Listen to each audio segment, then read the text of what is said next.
gente! Graça e paz da parte do nosso Senhor e Salvador Jesus Cristo, amém? Mais uma vez eu, Joyce Vieira, aqui com vocês. Estamos nesse 8º vídeo sobre esse livro chamado Apocalipse, Revelação, um livro muito rico, um livro com muito simbolismo, mas o nosso intuito nesse momento é de dar uma visão panorâmica, tá? Tem muita coisa para ser vista dentro do livro de Apocalipse, mas nós vamos nos restringir a trabalhar um panorama, overview de tudo que está ali dentro, correto?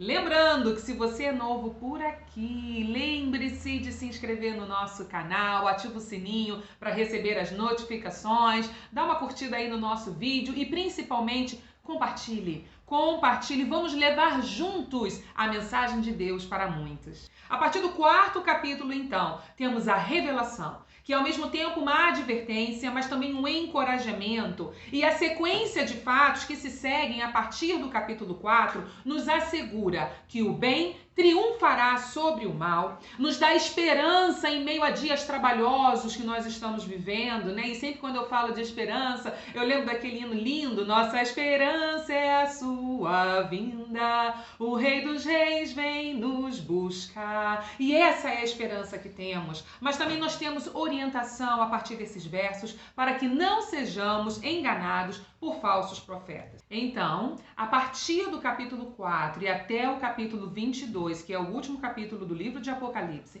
nós temos uma sequência de fatos, um curso de eventos vindouros, de uma forma semelhante ao que está descrito lá em Daniel, em Ezequiel, como nós já vimos também em estudos anteriores. Olha o que está escrito lá em Apocalipse 4, no verso 1. Depois destas coisas, olhei, e eis que estava uma porta aberta no céu, e a primeira voz que como de trombeta ouvira falar comigo disse: sobe aqui e mostrar-te-ei as coisas que depois destas devem acontecer. Então aí nós vemos então o anjo falando a João e dizendo: olha, abre essa porta e você vai ter acesso às coisas que em breve irão acontecer. E esse breve a gente vai ver daqui a pouquinho o próprio Jesus falando: breve venho, presto venho, né? As passagens que vão se revelando ao longo desses capítulos e versículos contêm ensinamentos espirituais claros, porém também contém revelações que de certa forma parecem estar além da nossa capacidade de compreensão, não é mesmo? O mais claro, porém, desse livro é a certeza que nós temos, e está ali descrito a certeza da vitória de Cristo e da sua igreja, da sua noiva, ao final de todo esse processo. Bom, essa sequência de eventos eu vou começar a tratar agora com vocês, e a primeira coisa que nós vemos logo no capítulo 4, então, é o começo de uma adoração. Começamos com a adoração a Deus no céu. Isso acontece, então, no capítulo 4, verso 8 ao 11, que diz assim, eu vou ler para vocês.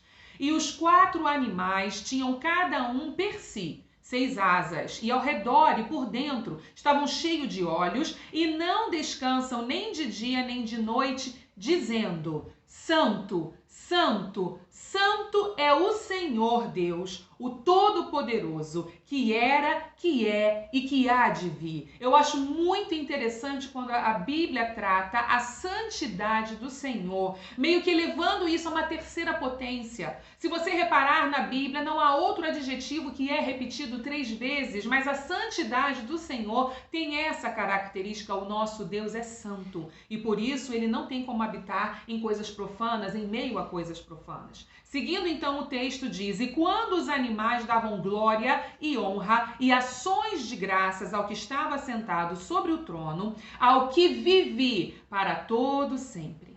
Os 24 anciãos prostravam-se diante do que estava sentado sobre o trono e adoravam o que vive para todo sempre e lançavam as suas coroas diante do trono, dizendo: digno és, Senhor, de receber glória, honra e poder, porque tu criaste todas as coisas, por tua vontade são e foram criados. Então esse verso 11 fecha mostrando o poderio do Senhor, glória, honra e poder que é digno somente ao Senhor. Depois, então, desse primeiro evento, temos o segundo evento, mais, de certa forma, mais claro dentro do Apocalipse, que vem a ser, então, a abertura dos 7 selos. Veja, eu repito mais uma vez que nós estamos tendo um olhar panorâmico sobre o livro. É claro que entre um capítulo e outro terão coisas que eu aqui não vou mencionar, ok? Mas eu estou chamando a atenção para vocês dos fatos que são mais...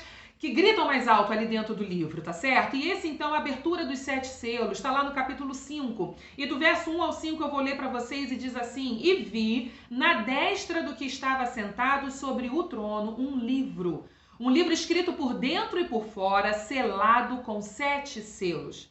E vi um anjo forte bradando com grande voz: Quem é digno de abrir o livro e de desatar os seus selos? E ninguém no céu, nem na terra, nem debaixo da terra podia abrir o livro, nem olhar para ele. E eu chorava muito porque ninguém fora achado digno de abrir o livro, nem de o ler, nem de olhar para ele. Disse-me um dos anciãos: Não chores, eis aqui o leão da tribo de Judá, a raiz de Davi, que venceu para abrir o livro e desatar os seus 7 selos. E assim fecha o verso 5 de Apocalipse 5. Aleluia! Vamos entender um pouquinho esse texto. Nos dias de João havia livros escritos em pergaminhos enrolados e selados com argila e com cera. O livro de João, que João vê então, contém um relato de tudo que está reservado para o mundo. Os 7 selos então mostram a importância do conteúdo do que estava escrito lá dentro. E o mais lindo disso tudo é nós percebermos que só Jesus é digno de abrir o livro e de romper os selos, porque ele foi morto e com o seu sangue comprou para si os que procedem de toda a tribo, língua, povo e nação. Ah, queridos, por isso o futuro do mundo só pode ser confiado a ele, Jesus Cristo. Amém?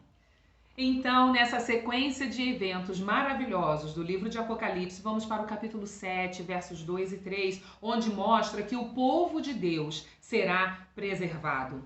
E vi outro anjo subir do lado do sol nascente, e que tinha um selo do Deus vivo. E clamou com grande voz aos 4 anjos, a quem fora dado o poder de danificar a terra e o mar, dizendo: Não danifiques a terra, nem o mar, nem as árvores, até que hajamos selados nas suas testas os servos do nosso Deus. Gente, é muita perfeição, é a perfeita revelação do amor de Deus para o seu povo, da preservação da noiva do Cordeiro. Isso é muito lindo. Seguindo, então, vamos lá para o capítulo 8. Então, no verso 6, nós vamos ter o soar das 7 trombetas. E os 7 anjos que tinham as 7 trombetas prepararam-se para tocá-las. Os toques de trombeta cumprem 3 finalidades. A primeira finalidade seria de alertar o juízo que acontecerá.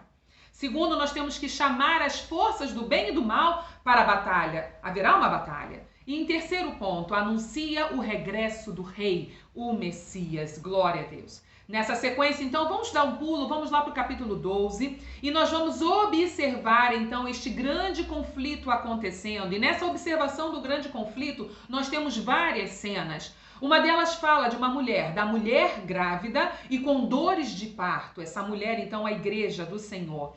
Essa mulher representa a igreja de Deus que tem estado à espera do Messias. Temos também o dragão, que representa Satanás, e a batalha, então, que acontece no céu. Miguel e seus anjos batalhando contra o dragão e os seus anjos. Olha como lá está, então, capítulo 12, verso 9. E foi precipitado o grande dragão, a antiga serpente chamada Diabo e Satanás, que engana todo mundo. Ele foi precipitado na terra e os seus anjos foram lançados com ele. E ouvi uma grande voz no céu que dizia: agora é chegada a salvação e a força e o reino do nosso Deus e o poder do seu Cristo, porque já o acusador de nossos irmãos é derrubado, e o qual está diante do nosso Deus e os acusava de dia e de noite. Eles o venceram então pelo sangue do Cordeiro e pela palavra do seu testemunho, e não amaram as suas vidas até a morte. E aqui trata daqueles que, mesmo perdendo a sua vida terrena, permaneceram fiéis a Deus. Nós já conversamos sobre isso no início desse estudo de Apocalipse, que a aparente morte terrena nossa pode parecer uma perda, mas quando nós nos firmamos nossa fé e não negamos ao nosso Senhor, nós temos, na verdade, vitória, porque nós temos o ganho da vida eterna com Deus, a vida eterna que nos foi garantida lá na cruz do Calvário. Amém? E isso então está descrito em Apocalipse 12, verso de 9 a 11. E aí nessa sequência de eventos temos o próximo evento, que é o derramamento das 7 pragas. Então, queridos, mais uma vez eu vou lançar mão da Bíblia de estudo e aplicação pessoal. Bíblia de estudo cronológica e aplicação pessoal, nós já mostramos ela aqui antes no canal. Já falei para vocês que eu tenho usado muito como um recurso, tem sido muito bom para mim. E aqui na página 1848, eu marquei e vou ler para vocês, porque achei muito interessante a citação que eles fazem com relação a esse derramamento das 7 pragas lá no capítulo 16. E diz assim então, João viu o templo cheio da glória e do poder de Deus. A chave para a glória e o poder eternos de Deus é a sua santidade. Já falamos isso aqui. A glória de Deus não é apenas a sua força, mas também seu perfeito caráter moral. Deus nunca fará nada que não seja moralmente perfeito. Isso nos assegura que podemos confiar nele, mas também nos faz uma exigência. Nosso desejo de ser santos, dedicados a Deus e moralmente puros, é a única resposta adequada que podemos dar ao nosso Senhor. Nosso reino eterno com Cristo não começará até que todo o mal seja destruído pelo seu juízo. Devemos esperar que seu cronograma seja revelado. Então, veja bem, os juízos das taças são os juízos finais e completos de Deus sobre a terra. Chegou o fim, certo? Há muita similaridade entre os juízos das taças e os juízos das trombetas, que está, Apocalipse 8, 6, 11 e o 19 também. Mas há 3 diferenças principais. Vamos lá. Esses juízos são completos, ao passo que os juízos das trombetas são parciais. Os juízos das trombetas ainda dão aos incrédulos a oportunidade de arrependimento, mas os juízos da taça não o dão. E as pessoas são indiretamente afetadas por vários dos juízos das trombetas, mas diretamente atacadas por todos os juízos das taças. Ok? Então isso é o que nós vimos aqui no capítulo 16.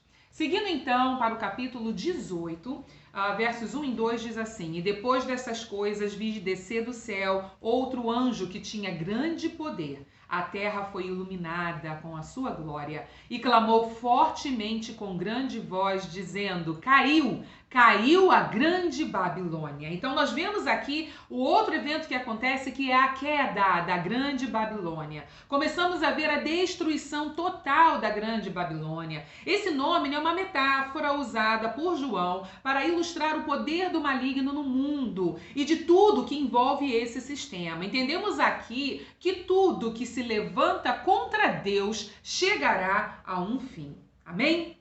Mais um evento seria então o povo de Deus, a igreja de Deus, agarrando a vitória final. E isso nós já estamos lá no capítulo 19, versos de 1 a 9. E apesar de parecer muita coisa, eu vou ler para vocês porque vale a pena a gente conferir. E depois dessas coisas, ouvi no céu uma grande voz de uma grande multidão que dizia: Aleluia! Salvação e glória e a honra e o poder pertencem ao nosso Deus. Porque verdadeiros e justos são os seus juízos, pois julgou a grande prostituta que havia corrompido a terra com a sua fornicação. E das mãos dela vingou o sangue dos seus servos. E outra vez disseram, aleluia, e a fumaça dela sobe para todo sempre. Vamos lembrar então que quando nós falamos de prostituição, espiritualmente falando, toda vez que a noiva do cordeiro não adora ao cordeiro, ao Senhor, ela se prostitui adorando a outros deuses. Então essa comparação, essa traição, você não adorar ao seu Senhor, espiritualmente falando, é como um ato de prostituição, você estaria negando ao seu noivo. Nós já conversamos sobre isso também. E aí Deus vinga o sangue dos seus servos, dos mártires, né? E seguindo então o texto diz, os 24 anciãos e os 4 animais prostraram-se e adoraram a Deus, que estava sentado no trono, dizendo, amém, aleluia. E saiu uma voz do trono que dizia, louvai o nosso Deus, vós todos os seus servos, e vós que o temeis, assim pequenos como os grandes. E ouvi como que a voz de uma grande multidão, e como que a voz de muitas águas, e como que a voz de grandes trovões que dizia, aleluia, pois já o Senhor Deus Todo-Poderoso reina. Regozijemo-nos e alegremo-nos e demos-lhe glória, porque vindas são as bodas do Cordeiro e já a sua esposa se aprontou. Que momento maravilhoso, lindo! A noiva do Senhor adornada, pronta para as bodas. E foi-lhe dado que se vestisse de linho fino, fala da pureza da noiva, puro e resplandecente, porque o linho fino são as justiças dos santos, os nossos atos de justiça. Oh, que lindo! E disse-me, escreve, bem-aventurados aqueles que são chamados à ceia das bodas do Cordeiro. Queridos, e nós somos chamados não como convidados, nós somos a noiva do Cordeiro. E arrepia assim, porque isso é maravilhoso. Disse-me, estas são as verdadeiras palavras de Deus. Isso então é capítulo 19, do verso 1 a 9. Meus amados, quanto mais nós conhecemos a Deus, tudo que Ele faz, tudo que Ele é, mais nós respondemos com louvor e adoração a Ele por suas obras perfeitas. O louvor é a resposta sincera dada a Deus por aqueles que o amam. E nós não louvamos apenas com os nossos lábios, nós louvamos com o nosso pensamento, nós louvamos ao Senhor e o adoramos com as nossas ações. Por isso, o verdadeiro arrependimento mostra a conversão, mudança de atitude, não é verdade? E aí, queridos, fechando esse estudo, nós vemos então, capítulo 21, do 1 ao 7, tornando novas todas as coisas. Ah, queridos, haverá um momento em que tudo se fará novo. E diz assim, e vi um novo céu, uma nova terra, porque já o primeiro céu e a primeira terra passaram, e o mar já não existe. Eu, João, vi a cidade santa, a nova Jerusalém, que de Deus descia do céu, adereçada como uma esposa ataviada para o seu marido. E ouvi uma grande voz do céu que dizia, eis aqui o tabernáculo de Deus com os homens, pois com eles habitará, e eles serão seu povo, e o mesmo Deus estará com eles e será o seu Deus. E Deus limpará dos olhos toda lágrima, e não haverá mais morte, e nem pranto, nem clamor, nem dor, porque já as primeiras coisas são passadas. E o que estava sentado sobre o trono disse, eis que faço nova todas as coisas. E disse-me, escreve, porque essas palavras são verdadeiras e fiéis. Disse-me mais, está cumprido. Eu sou o Alfa e o Ômega, o princípio e o fim. E quem quer que tiver sede, de graça lhe darei da fonte da água da vida.